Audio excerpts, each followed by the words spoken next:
ni gute nabona akazi nkava mu bushomeri? Ni gute nabona akazi nkava mu bushomeri? Imana yo ubwayo yavuze ko umuntu azojya ari uko abise iyashu, kandi iyashu ikunda kubira abantu bari ku kivi, iyashu ikunda kubira abantu bari mu kazi. Ijambo ry'Imana rikomeza kandi ritubwira ko udakora adakwiriye gufungura. Aho ni mu Bitesalonike ibice byaho 3 umurongo wa 10 haravuga ngo umuntu natakora ntagirene ngo ntagafungure. Mwitangurira ibice 3 umurongo wa 19 acatubwira ko umuntu ategerezwa gufungura ari uko abize iyashu. Ijambo ry'Imana rigakomeza rivuga ko umuntu niyanka gukora no gufungura naho ahite abihagarika. Ijambo ry'Imana kandi ritubwira ko Imana idahezagira umuyaga ahubwo ihezagira ibikorwa by'amaboko yacu. Aho ngaho ucusoma usubira mu Vyagezwe 2:8 umurongo wa 12 aho batubwira neza ko Imana izahezagira ibikorwa by'amaboko yacu maze ikagusha imvura mu mirima yacu canye mu bikorwa byacu. Rero umuntu akwiriye kugira ikintu akoze kugira ngo agire ikintu agezeho. Ntacyo ukoze nta nico uzageraho.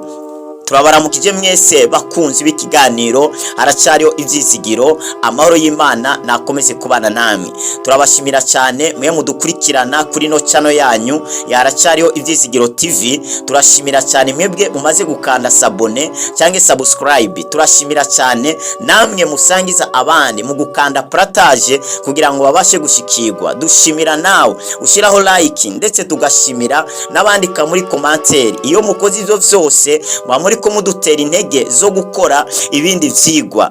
Kino kiganiro mugishikirizwa na Apotre wa Kristo Glory Shine. Tugiye kurebera hamwe rero ni gute nabona akazi nkava mu bushomeri. Tugiye kurebera hamwe inzira zishika ku 11 wacamwo ukabona akazi maze ukabasha kuva mu bushomeri. Ijambo ryatubwiye ko Imana idahezagira umuyaga, idahezagira ibishomeri, ahubwo ihezagira abantu bariko barakora. Kandi ijambo rigakomeza ritubwira ariya mu gitabo cya Matayo ibice 25 umurongo waho 29 havuga ngo ufise azohabwa kandi azasesekarizwa, ngari ko udafise azokwakwa nico yarafise. Birasigura ko ari abantu bazi ko atakintu bafise yamara Imana yarabahaye ikintu. Reka mvuge gutya, hari ikintu ufise cyakugeza kuco udafise. Nukeneye ivyanaka kugira ngo ugere kuvyo naka yagezeho. Nukeneye kuba warize ivyo naka yize kugira ngo ugere aho we yageze. Icyo ukeneye nukumenya icyo ufise. Icyo ufise rero cyakugeza kuco udafise. Imana yo ubwayo ubwo yasuraga abantu bayo yashakaga gutuma kubakorera, yarababaza ngo ufise iki? Yarabagije Mose ufise iki? Yaba umukozi w'Imana Elisa yarabakije umufakazi aramubaza ngo ufise iki? Yaraje kumusaba ko yomwishurira amadene ariko aramubaza ati niki ufise? Iyo rero atacu ufise nta nico ushobora kwakira.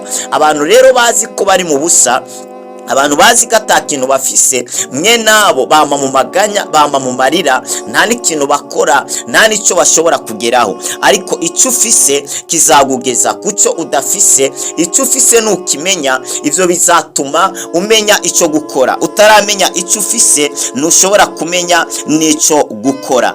Haleluya. Niki rero ufite kano kanya Imana yahezagirirako? Ico ni ikibazo cawe, ico ni ikibazo canje. Ikibazo rero kihari ngaha ni gute nabona icyo gukora. Kibazo rero kihari ni gute nabona icyo gukora. Tugiye rero kwiga inzira 11 wacamwo ukabona akazi ugashika kure. Inzira 11 wacamwo ukabona akazi maze ukabasha gushika kure. Binabaye ngombwa zino nzira tugiye kuganiraho 11 zishobora kugeza ahantu nawe uba ubutanga akazi. Ariko imbere yuko tuzivugaho ndashaka twifashishe ijambo ry'Imana dusoma mu butumwa bwiza uko bwanditswe na Matayo ibice byaho 7 umurongo wa 7. Haravuga ngo musabe muzoronka, murondere muzoronka, muramutse muzokugururirwa.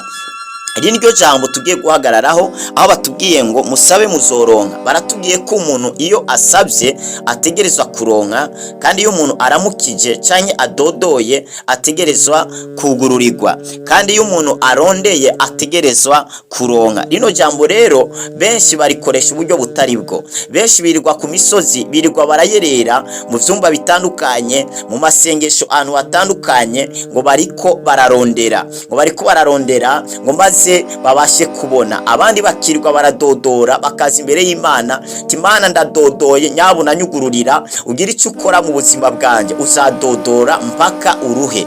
Kubera iki? Ni kubera gutamenya aho ukwiriye kudodora ahariho. Ijambo kandi rirakomeza ritubwira ko abantu b'Imana bishwe no kubura ubwenge. Icisha abantu si uko babuze akazi, si uko babuze icyo gukora, ahubwo icishe abantu ni uko babuze ubwenge. Kandi iyo wabuze ubwenge, n'Imana iraguta, n'abantu baraguta. Ninde uzabona aba umugenzi w'umusazi yirirwa yiruka mu muhanda? Ninde azaba umugenzi w'umuntu atagira ubwenge? Nta numwe. Rero ubwenge ni ubudushoboza gukora, ubwenge ni ubudushoboza kubaho. Principe rero ya mbere ni ukumenya icyo ushoboye gukora. Principe ya mbere ishobora kugufasha kuronka akazi ni ukumenya icyo ushoboye gukora. Igihe rero utaramenya icyo ushoboye gukora, ntumenya n'icyo gukora. Abantu benshi rero ntibazi icyo bashoboye. Hambavu y'ibyo wize niki ushoboye gukora. Abantu benshi baguma bahagaze ku mashure, nigiye ibi, ntabonye kano kazi k'ivyo nigiye, nta n'ikindi nakora, uzapfura igishomeri. Ariko hambavu y'ivyo wize urakwiriye kwiga n'ikindi kintu. Hambavu y'ivyo wize urakwiriye kwishakamo ikindi kintu ushoboye gukora kitamatanye n'ivyo wize. Ndazi ko hari ikintu ukiri indani muri wewe ushoboye gukora kitamatanye n'ivyo wize. Abantu benshi rero izina ubushomeri ryavuye ku bantu bize babuze icyo gukora, batarose amasosiyete abakira asanzwe akora ibintu bimatanye n'ivyo bize, maze rero kubwo gutegereza cyane barindiriye ahantu bo bahamagara cyane bo depoza kugira ngo bakoreshe ivyo bize, noneho baratinda kuronka ako kazi, noneho wacha havukamo ubushomeri. Aho umuntu rero yashobora kuba yarize, bamuhamagara gukora ikiyede, ati nde ntabwo nakora ikiyede nta mashuri mfite. Bamuhamagara ati nyabona ngwino, hari umuntu afite akabotike arashaka umuntu yamudandariza, ati njewe nta mashuri mfite nza gukora mu botike. Umuntu akamubwira ati nyabona ari umuntu afite ikibanza mu isoko ari gushaka umukozi, waje ukaza kuhakora. Ati yo njewe amashuri nize ntabwo naza gukora aho hantu. Abandi nabo bakababwira ati nyabona akazi kabonetse ngwino ukore. Agaca amubwira ati umushahara nangaye, bamubwira make ati njewe amashuri mfite ntabwo anyemerera gukorera umushahara ungana uko. Ikibazo rero, mbega aho wicaye uri kuraronka angahe? Ikibazo rero kica kihaba niki, aho wicaye uriko uraronka angahe? Nayaye mafaranga uriko winziza uri ngaho muhira, uri muri abo bajama, nayaye mafaranga uriko winziza. Ubusa busumba akamaramaza, kandi gatoya gashobora gukura. Kumenya rero icyo ushoboye gukora, ivyo bizagufasha kumenya icyo wakora. Ivyo bizagufasha kumenya aho wagenda kuronderera akazi. Ivyo bizagufasha kumenya mbega nakora iki. Hari umuntu ashobora kukubwira ngo ndonderera akazi, shakira akazi. Akazi kameze gute? Ngakariko kose. Ivyo ntabwo bibaho. Nakariko kose wewe washobora. Muri no si hari ubuzi bwinshi butandukanye. Wewe nuri naka, wewe hari ikintu ushoboye gukora naka adashoboye gukora. Ni wishakemo ikintu ushoboye gukora, ni wishakemo ikintu ushoboye gukora. Hanyuma umuntu akubariye ati hari akazi kubutse kameze uku, maza umenye mbega kano kazi ndashoboye kugakora, bino bintu ndabishoboye. Ni ukumenya rero icyo ushoboye gukora. Abantu benshi rero ntibazi icyo bashoboye. Numenya icyo ushoboye uzamenya n'icyo gukora, uzamenya nabo ugendana nabo, uzamenya naho wagenda kudodora kugira ngo bashe kuronka akazi kamatanye n'ibyo ushoboye. icya kabiri ni ukwiga gukora ikintu kirenze kimwe. Icya kabiri cyagufasha kubona akazi mu buryo bworoshye ni ukwiga ikintu kirenze kimwe, ni ukwiga umwuga urenze umwe. Hari abantu rero bicara ku kintu kimwe, jewe ndazi gukora ibi, je ndazi gukora ibi, nta n'ikindi kintu numva nakwiga niki. Hari igihe kizagera icyo kintu gihombe, icyo kintu ntikibe gikirimo amafaranga, cyangwa icyo kintu abantu benshi bakiveho, none uzahita ukora iki. Ni byiza kwiga gukora ikintu kirenze kimwe, ni byiza kwiga gukora ibintu birenze kimwe. Hambavu y'amashuri wize ni wiga kandi kantu ku ruhande wokora kagufasha gutera imbere. Hambavu y'ubumenyi wakiriye ariko hari ubundi bumenyi ukeneye. Hambavu y'ibintu uzi hari ibindi bintu utazi. Biriya rero utazi nabyo urakeneye kubimenya, kubera ntuzi akazi kazaboneka ari imbere. Abanyabwenge biga ibintu byinshi ko baba bazi ngo nibyanka hano ariko bizakunda ngaha. Hari igihe nzagenda ahantu ngiye kudepoza cyangwa ngiye kurondera akazi kameze uko, ariko nkasanga ntibakeneye umukozi ashoboye gukora ibimeze uko, ahubwo bakeneye ushoboye gukora ibimeze uko. None aho nzahita nkora iki? Aho ni ukuvuga ngo mu gihe nizi bitandukanye nzavuga ati nibyo nabyo ndabishoboye, nabyo ndabifiseho ubumenyi. Benshi rero bazagukoresha stage kugira ngo barebe, bazagukoresha pratique kugira ngo barebe mbega uyu muntu tugiye gushira muri no societe yacu ntazakwangiza ibintu, azashobora kubikora. Niba rero ubishoboye ukagaragaza ubwo buhizi bwawe, akazi uzagatahukana. Kwiga gukora ikintu kirenze kimwe. Reka guhagarara ku kintu kimwe gusa, iga n'ikindi kintu. Nubona hano bari kubigisha umwuga, simbirayo wige. Nuba ubona umuntu azi ibintu runaka, mubwire akwigishe. Ni ukwiga ikintu kirenze kimwe, kwiga gukora ikintu kirenze kimwe. Hari umuntu aguma aryama, je ndazi kudandaza irengarenga, ndazi kudandaza impuzu, ndazi kudandaza ibijumbu, ndazi kudandaza ibotike. Araho uzagenda ugasanga hari amabotike arenga 20, none nawe uzajyana yimwe. Oya, urakwiriye kwiga gukora ikindi kintu gitandukanye. Kuko umukora ikintu kimwe kandi benshi baramaze ukivumbura, kandi utarikora nagikora mu bwiza bwo hejuru, ivyo bizatuma uhomba n'agataye kawe, ivyo bizatuma nta hantu ugera, kubera kumenya ikintu kimwe bizaba bigoye. Icya gatatu ni ukudasuzugura akazi. Icya gatatu ni ukudasuzugura akazi. Abaswahili bavuze ngo muzarau kazi kufa maskini, kudasuzugura akazi. Abantu benshi burya si ibishomeri, ahubwo abantu benshi n'abanyabwibone. Ndasubiyemo, abantu benshi burya si ibishomeri, ahubwo abantu benshi n'abanyabwibone. Barasuzuguye akazi. Benshi barababwiye ngwino ukore hano, umushahara ni 300, tinjewe nkorere turuwa Samir. Benshi bakababwira ati nyabona ngwino ukore kino kintu cakuviramo amafaranga, tinjewe ivyo bintu ntabwo nabikora. Uwo muntu akagirane agasuzugura. Bakamubwira ati ari ikiyede, nyabona ngwino uze gukora, tinjewe na mashure mfite nkora ikiyede. Abantu benshi rero hano ntabwo ari bishomeri, ahubwo abantu benshi n'abanyabwibone basuzugura akazi. Ariko muzarau kazi yapfuye ari umukene. Umuntu yasuzuguye akazi yapfuye ari umukene. Benshi suko babuze akazi, ahubwo nuko bataronse ako bashaka. Ariko akazi gatoya ko kugeza kuri kanini, gatoya karakura, gatoya kakugeza kuri kanini. Icya gatatu cyagufasha kubona akazi no kudasuzugura akazi. Ubuzi burahari, bwirirwa burayerera, ubuzi burahari. Mugabo abantu basuzugura ubuzi bwabo ntabwo bukunze kuboneka. Ariko abantu badasuzugura akazi, nta umuntu adasuzugura akazi ntashobora kumara ukwezi atabonye akazi. Ivyo ntabwo bibaho. Icya kane ni ukugira umwete. Icya kane ni ukugira umwete. Vyuka kare, sohoka, ambara neza. Ndasubiyemo, icya kane ni ukugira umwete. Vyuka kare, sohoka, ambara neza, ivyo bizagufasha. Hari umuntu yiryamira akabyuka saa 4, saa 5, saa 6 bamuhamagarira gufungura, umuntu akaryamira. Oya, ivyo birabukijwe. N'umuntu afite akazi, n'umugwiza atunga wa mbere mwisi ntabwo aryama amasaha we uryama. Urakwiriye kuvyuka kare ndetse ukambara neza, ukoga, maze ugasohoka. Ntuzi icyo uzahurira naco hariya mu nzira. Ushobora guhura n'umuntu akakurangira akazi, ushobora guhura n'ahantu bari kubarondera abakozi. Ni byiza kwimenyereza kuvyuka kare, kubera kugira ngo nubona akazi ntibizakugore, imenyereza kuvyuka kare, woge maze usohoke, imenyereza kutaguma ahantu hamwe, ambara neza apana kwama mu bihuzu bimwe. Icya gatanu, ushaka gukira indwara arayirata. Icya gatanu ni ushaka gukira indwara arayirata. Bwira inshuti zawe ko atakaza ufite, ko ugashaka nihagira ahantu bakubura baguha ayo makuru, nimba ari ahantu ujyana akadosi ukajyaneyo, nimba ari ahantu hakenewe ingufu ugenda ukoresha izo ngufu zawe maze ubone amafaranga.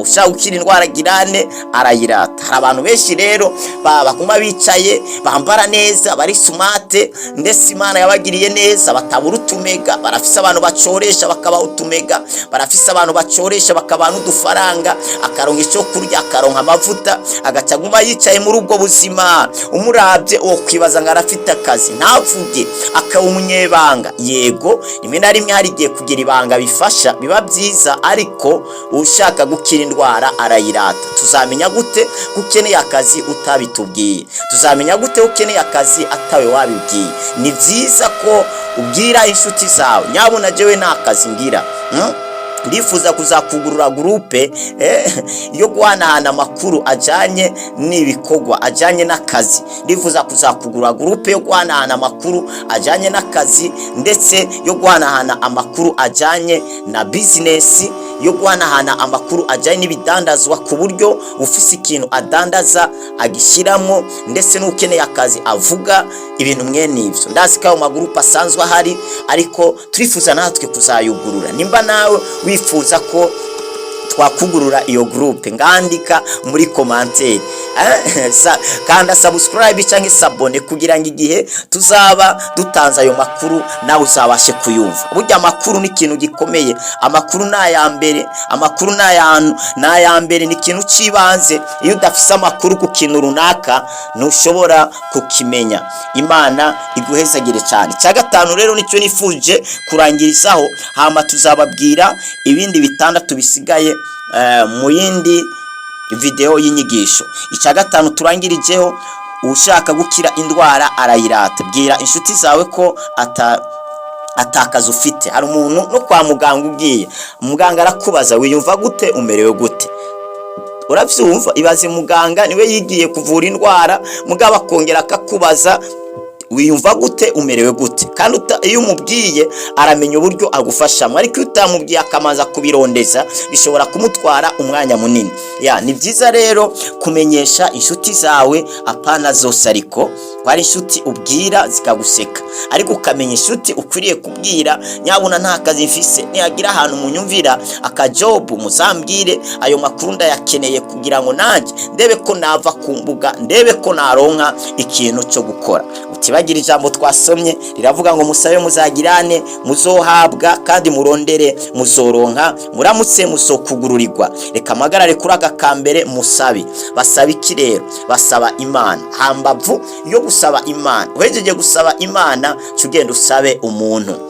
Genda usaba umuntu, nimba ari societe runaka genda usaba akazi, nimba ari umuntu runaka musaba akazi, cyane musabe umutahe. Panga neza ikintu wokora, panga neza projet wakora, yitwara ahantu runaka, usabe imitahe, usaba amafaranga yo gukora iyo projet yawe. Ndazi ko Imana izabana nawe kandi bikabasha kugenda neza. Ntusuzugura akazi, ntusuzugura ikintu icyo cyo cyose. Wewe kora nubwo abantu baguseka, abantu bashobora gutwenga uri kurakora, ariko abantu ntabwo bazagutwenga uri kurarya, ntabwo abantu bazagutwenga uri kurarya ivyapfuye mu byo wakoze. Hari abantu benshi rero batinya gusuzugurwa bariko barakora. N'akazi kabi nako kwica no kuroga, ariko ubundi buzi bwose burya wabukora. Kwiba no kwica no kuroga ndetse n'uburaya, ako n'akazi kabi ko kagira ingaruka mbi cyane, ariko akandi kazi wabashaga kugakora. Imana iguhezagire cyane. Turarangije, wibuke gusangiza abandi sino nyigisho kugira ngo babashe gushikirwa, kanda partage, shira kuri stati yawe kugira ngo bene data bamenye uburyo babonamwo akazi. Kanda like niba wakunze sino nyigisho, ndetse nawe duha igitekerezo muri commentaire. Imana iguha umugisha. Ari rya mbere dukurikiranye kuri no channel yaracari Ivyizigiro TV, kanda subscribe cyangwa sabone kugira ngo nidushiraho ikindi gice cyangwa ibindi biganiro uzabe uwa mbere abikurikiranye. Imana iguhe umugisha. Wifuza kumenya ayandi makuru atandukanye cyangwa wifuza gusengerwa, ari kibazo ufise cyangwa ari indoto warose zikakuzazanira, tujya tuzisobanura. Ushobora gutorondera kuri no WhatsApp +257 65 986 540. Noneho uraza kuyibona twayanditse ngaho kuri screen yawe. Imana iguha umugisha. Ndumva nurangiza sengera abantu batagira akazi ndetse n'abafite akazi kugira ngo Imana yezagira ibikorwa by'amaboko yabo. Data, mu izina rya Yesu ndasenga umwene data utagira akazi, ndahezagira ubuzima bwiwe, ndugurura amaso ye kugira ngo abone mu izina rya Yesu akazi, ndugurura amatwi ye kugira ngo yumve amakuru y'akazi mu izina rya Yesu. Ndahagarisa ubushomeri ku buzima bwe, ndugurura imiryango y'akazi ku buzima bwiwe mu izina rya Yesu. Abafite ibyo gukora, hezagira ibikorwa by'amaboko yabo bitere bici imbere, bagurira imbibe nkuko bazaguriye Yabesi mu izina ry'Umwami Yesu. Abagwaye nibakire, ababoshe nibabohoke, abafite imitwaro y'uburyo butandukanye, Mwami wacu ubakize mu izina rya Yesu Kristo. Babere inyishu mu mitwaro yabo, abagwaye ubakize, ababoshe babohore, ibitagenda neza mu buzima bwabo reka bigende neza mu izina ry'Umwami Yesu. Amen. Mwarahizegiwe cyane, muri umugisha w'amahanga menshi.